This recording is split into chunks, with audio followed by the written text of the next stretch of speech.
Well, Craig, Vanessa, the United Bodegas of America called these suspects criminals who dressed as cops, saying they stormed into the Tajukan Deli here in broad daylight on a Sunday morning, flashing weapons, assaulting store staff, and then robbing the store.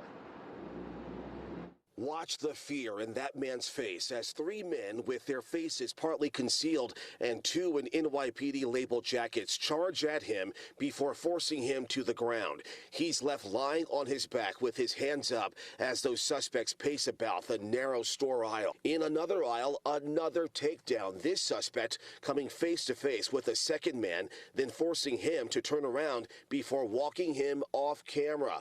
All this happening after 8 a.m. Sunday off Marcus Garvey Boulevard and Willoughby Avenue in Bed-Stuy. Then, moments later, a third man is struck down as a suspect rushes by with a large garbage bag. United Bodegas of America saying the suspects tied up one worker and forced four others to lie face down. And back live, all of it, of course, caught on surveillance camera as you saw. The UBA says those suspects did make off with stolen lotto tickets as well as cash.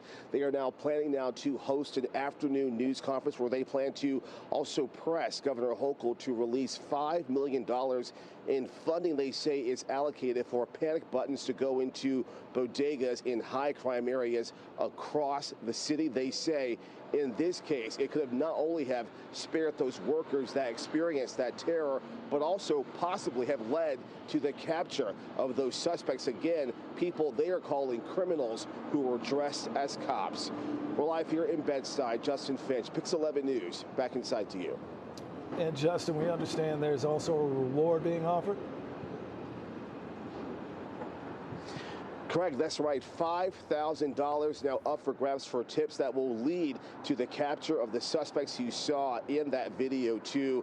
The association here also saying that they believe that the broken bail system, they're calling it, is a big part of this too. They say that if that system would stop allowing for suspects to be released so soon after their arrest, it could also stop their stores from being easy targets, they say, for crimes like this. That is the latest live. Justin Finch, back inside to you. All right, Justin, thank you for that report.